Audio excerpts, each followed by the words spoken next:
बताएं। और आप जो आज प्रेस कॉन्फ्रेंस की है, आंदोलन दूसरे चरण के स्टार्ट करने वाले हैं, तो इस आंदोलन में क्या नया कदम? सबसे पहले आप सभी का अभिनंदन। जो आपने प्रश्न किया मैं सीधे उसका जवाब दूंगा कि निजीकरण से देश के उपभोक्ताओं, विशेष रूप से बिजली के उपभोक्ताओं कर्मचारियों पर क्या प्रभाव पड़ेगा। मैं थोड़ा सा इसके पृष्ठभूमि में जाना चाहूँगा। भारत की जो सरकार अभी एक इलेक्ट्रिसिटी अमेंडमेंट 2020 का प्रस्ताव भारत के संसद के पटल पर लाने जा रही है, उसमें 3 महत्वपूर्ण चीज़ों पर संशोधन होने जा रहा है। पहला, उसमें ECEA electricity contract enforcement authority का गठन होगा। दूसरा, उसमें क्रॉस सब्सिडी समाप्त होगी। तीसरा जो उसमें महत्वपूर्ण चीजें, रिन्यूएबल एनर्जी 75% डेवलप करके भारत सरकार के नियंत्रण में होगी। और चौथा महत्वपूर्ण उसमें इशूज है कि सेमी लाइसेंस के माध्यम से बिना रेगुलेटर के सीधे लाइसेंसी के द्वारा लाइसेंस दे करके प्राइवेट संस्थाओं को आगमन किया जाएगा। इसके पृष्ठभूमि में ये चीज़ है कि अगर क्रॉस सब्सिडी का मतलब यह है कि जो भारत सरकार स्टेट गवर्नमेंट को अधिकार दे रखा है बिजली की रेट को सस्ती दर पे, उसमें जैसे ही क्रॉस सब्सिडी समाप्त होगी, उत्तर प्रदेश या किसी भी प्रदेश की सरकार को सस्ती बिजली देने का सपना हो जाएगा। नंबर 2, इसलिए बिजली महंगी होगी कि उसमें एक महत्वपूर्ण चीज़ और आ रही है कि बिजली का मूल्य न्यूनतम जनरेटिंग कास्ट से नीचे किसी उपभोक्ता को नहीं दी जाएगी। उदाहरण के लिए अभी बिजली का जनरेटिंग कास्ट ओवरऑल 7.5 रुपये पड़ रहा है, लेकिन सब्सिडाइज रेट पे आप देख रहे होंगे कि देहात में 2 रुपये 80 पैसे पर यूनिट किसान को, और गाँव में जो लोग 3-3.5 रुपये पर यूनिट पड़ रहा है। लेकिन जनरेटिंग कास्ट 7.5 रुपये एवरेज इंडिया का जैसे होगा, और वो कानून का लागू होते ही 7.5 रुपये हो प्लस 16% प्रॉफिट मिला करके 9.5 रुपये के ऊपर लगभग 10 रुपये प्रति यूनिट हर एक विद्युत उपभोक्ता को होगा। स्पष्ट है कि लगभग 2.5 से 3 गुना बिजली की जो है रेट बढ़ जाएगी। दूसरी ओर जो महत्वपूर्ण चीजें हैं कि कुछ ऐसे भी स्टेट हैं जैसे पंजाब है, तमिलनाडु है, वहाँ 100% सब्सिडी पे दे रहे हैं, तो उनको तो पूरी तरह बिजली का बिल छूट है। ये पूरा का पूरा अधिकार जनता के विकास के लिए था, ये शून्यता की ओर जाएगा। जहाँ तक कर्मचारियों की हितों पे है, ये दूसरी ओर बता दूं कि जैसे ये प्राइवेटाइज होगा तो जो सरकारी नौकरियों की संख्या घटेगी, और तमाम जो लोग भविष्य का एक सपना देखते हैं, छात्रों का भविष्य अंधकार होगा। और बिजली उद्योग ही नहीं, आपने देखा 80,000 से ज्यादा बीएसएनएल के क्षेत्र में कर्मचारियों की छटनी करनी होगी, तो यहाँ भी छटनी होगी। जो लोग इस उद्योग में खूब पसीना लगा के खड़ा किए, उनका उनके परिवार का भविष्य अंधकार में होगा। इन 2 महत्वपूर्ण मुद्दों इस छटनी में जब छटनी होगी तो आप लोग बेरोजगार हो जाएंगे। उसके बाद बेरोजगार जब हो जाएंगे तो आप लोगों का अगला कदम क्या होगा? हम लोग बेरोजगार होने के पहले ही, छटनी तो बात ना होगी, हमने अभी से ही उत्तर प्रदेश के सरकार और प्रदेश के मुखिया को स्पष्ट नोटिस दे रखा है। और इसी के क्रम में पूर्वांचल विद्युत वितरण निगम में 1 घंटे का प्रत्येक दिवस ध्यानाकर्षण चल रहा है।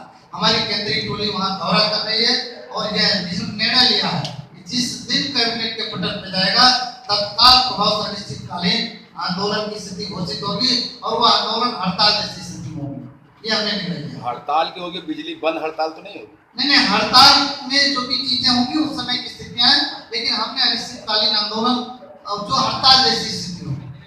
और मैं ये भी बता दूं, सरकार हड़ताल होगी तो बिजली भी बंद होगी। अब ये आम जनता भी परेशान, आम जनता को परेशानी न आने पाए, इसलिए लगातार संवाद कर रहे हैं। माननीय बिजली मंत्री प्रमुख सचिव से कह रहे हैं कि पिछले दिनों आपने आगरा को जो टोरेंट को दिया, या पिछले दिनों जो NPCL आप नोएडा को दिया, या पिछले 93 में जो आप उड़ीसा में पूरी तरह से प्राइवेट थी, और 99 में हुदहुद तूफान आया, पूरी तरह फेल हो गए, वो प्राइवेट कंपनी हाथ खड़ी हुई। इन सबको पे भी हमारे साथ चर्चा कर लिया जाना चाहिए। अगर वास्तव में निजीकरण जनता के हित में, हम आपके साथ हैं। मैं एक आप लोगों के माध्यम से ये गुजारिश करूंगा, टोरेंट का जो 2009 में एग्रीमेंट हुआ, उस एग्रीमेंट को आप मीडिया में हाईलाइट करते हैं। एग्रीमेंट में बहुत बड़ा लूपहोल है, बहुत बड़ा घोटाला है। उस समय जो एग्रीमेंट हुआ था 2 रुपए के आसपास वाली यूनिट सूरत, कानपुर, केसपुर का भी था, और आगरा का भी था, और उसी के आसपास जो है बिजली का रेट यूपीपीसीएल खरीद करके उन्हें देने का एग्रीमेंट हुआ। और ये निर्णय हुआ कि हर साल कुछ पैसे बढ़ा करके आपको बिजली के कास्ट देने पड़ेंगे। यूपीपीसीएल आज 7 से 8 रुपए एवरेज पर यूनिट बिजली खरीद करके उस टोरेंट को दे रही है, और वह बिजली हमें 4 रुपए पर यूनिट वापस कर रही है, जबकि केसपुर 7 से 7.5 रुपए पर यूनिट वापस कर रही है। स्पष्ट है कि 4 रुपए का घोटाला बड़े पैमाने पर है। मेरी गुजारिश है, मैं माननीय ऊर्जा मंत्री जी से भी कहा और बिजली के प्रमुख सचिव जो हमारे अरविंद कुमार जी से निवेदन किया, आप इस टेंडर एग्रीमेंट की जांच करा दीजिए। मैं दावे के साथ कहता हूँ, आप मुझसे नहीं पूछना पड़ेगा। अगर वहां नहीं होगा तो मैं निजीकरण की मांग को जो वापस करने का इस संगठन के रूप से करो छोड़ दूंगा। 8 और 9 सितंबर क्या करने वाले हैं? 8 और 9 सितंबर को अभी हमारा कोई ध्यानाकर्षण कार्यक्रम नहीं है, सिर्फ और सिर्फ जनता के सहयोग के लिए सहयोग सत्याग्रह कार्यक्रम हमने प्रारंभ करने की घोषणा की है, जिसमें बिजली की बेहतर उपभोक्ता सेवा, उनकी जो समस्याओं को हमारे जूनियर इंजीनियर, असिस्टेंट इंजीनियर के स्तर पे होगी, तत्काल और त्वरित निस्तारण करने का प्रयास किया जाएगा। बिजली उत्पादन गृहों पे भी लोग इंटैक्ट होंगे, बेहतर उत्पादन कैसे हो सके, इसके लिए जिस स्तर पे हमें 48 घंटे अनवरत बने रहना है और वहीं पर हम प्रयास करेंगे कि जन संवाद करके जनता की डिमांड से और भी जो कठिनाइयां हैं उसको कलेक्ट करके आने वाले दिनों में बेहतर उपभोक्ता सेवा को सपना कैसे पूरा कर सके, यह मानना है। हमारे इस आंदोलन की 2 तरह की मांगे, जैसा पहले मैंने बताया, ऊर्जा उद्योग में निजीकरण में जो कार्रवाई चल रही है तत्काल रोक लगाई जाए। दूसरी, जूनियर इंजीनियर, प्रोमोटेड इंजीनियर की संवर्ग की मांग है। ग्रेड वेतन 4600 जो लागू हुआ वो 1-1 से उसकी प्रभावी तिथि के बजाय, क्योंकि छठा वेतन आयोग 1-1 से था, वो उसे माह के बजाय उन्होंने दिसंबर 2015 से किया, जिसपे हमारी सहमति बनी थी कि उसे 1-1 से किया जाए, उसे अभी तक नहीं किया गया। जूनियर इंजीनियर जो है 3 पदों का वेतनमान पा चुका था, पहला ए, दूसरा एक्स, तीसरा एसी, लेकिन 6 पे कमीशन में 4800 grade pay non functional grade को समाप्त न किए जाने के कारण हमारा अंतिम जो स्टेज था सुपरिटेंडिंग इंजीनियर को अपना संभव नहीं था। हमने डिमांड की थी, इस पे सहमति थी 4800 नॉन फंक्शनल ग्रेड पे समाप्त किया जाए जूनियर इंजीनियर का। और तीसरा महत्वपूर्ण एक मांग है कि जूनियर इंजीनियर कैडर से जो लोग प्रमोट हो गए उनकी तीसरी जो एसीपी ड्यू पिछले वर्ष रही है और 7 महीने से ऑलरेडी उसका एसीपी का आदेश जारी होने के बावजूद उसका वेतन का स्लिप नहीं फिक्सेशन किया गया, ये दुर्भाग्यपूर्ण है।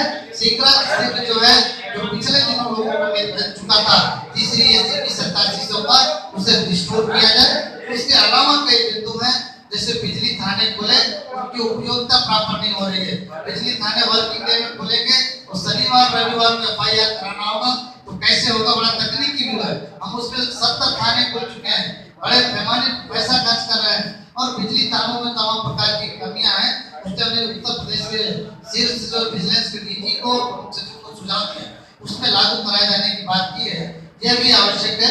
और बिजली के क्षेत्रों में हमारे लोग रोजाना मारपीट की घटनाओं से गुजर हो रहे हैं, उनके प्रोटेक्शन के लिए कर्मचारी प्रोटेक्शन एक्ट बनाए जाने की मांग है।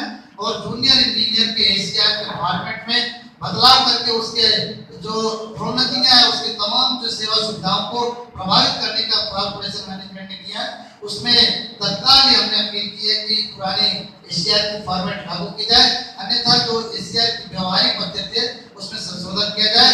उत्पादन निगम से विशेष रूप से जो लोग दुर्गम परिस्थितियों में रहते हैं, चिकित्सा की प्रॉपर व्यवस्था नहीं है, वहाँ चिकित्सा की प्रॉपर व्यवस्था रहने की उचित आवासीय व्यवस्था की जाए। और जल विद्युत निगम का पिछले 3-4 सालों से लगातार उत्पादन निगम में विलय करने की कार्रवाई चल रही है, दुर्भाग्य कि अभी तक नहीं हो पाई है। यह हमारी मांग है कि जल विद्युत निगम को उत्पादन निगम में उसे शीघ्रता से विलय किया जाए। प्रमुख बिंदुओं के साथ बेहतर उपभोक्ता सेवा में जो सामग्री संसाधन या न्यूनतम आवश्यकताएं हैं उसे शीघ्र पूरा किया जाए, ये हमारी मांगे हैं। और प्रयास है कि जनता के हित में भी और जूनियर इंजीनियर प्रोन्नत इंजीनियरों के हकों अधिकारों को सुनिश्चित करने के लिए शीघ्र सरकार और कॉर्पोरेशन ध्यानाकृष्ट होगी। और हमें किसी बड़े आंदोलन या ऐसे कोई कार्यक्रम का निर्णय न लेना पड़े जिससे कहीं न कहीं जनता को भी संकट का सामना करना पड़े। सीपीएफ पे हमने पूरी तरह से क्लियर कर दिया, पिछले वर्ष निर्णय हो चुका था कि 3 महीने में सीपीएफ स्लिप जारी हो जाएगी, 1 साल होने को जा रहा है, अभी भी सीपीएफ स्लिप है और सीपीएफ का पैसा कहाँ जा रहा कुछ भी नहीं पता हो। तो ये स्थिति है। मैं निवेदन करूंगा हमारे केंद्रीय अध्यक्ष लाइन पर होंगे, अगर कोई क्वेश्चन आप क्वेरी करना चाहें तो उनकी क्वेश्चन ले लिया जाए, क्योंकि हो सकता है वो हमसे कोई चीज या आगे क्या उनका रुको होगा वो निर्णय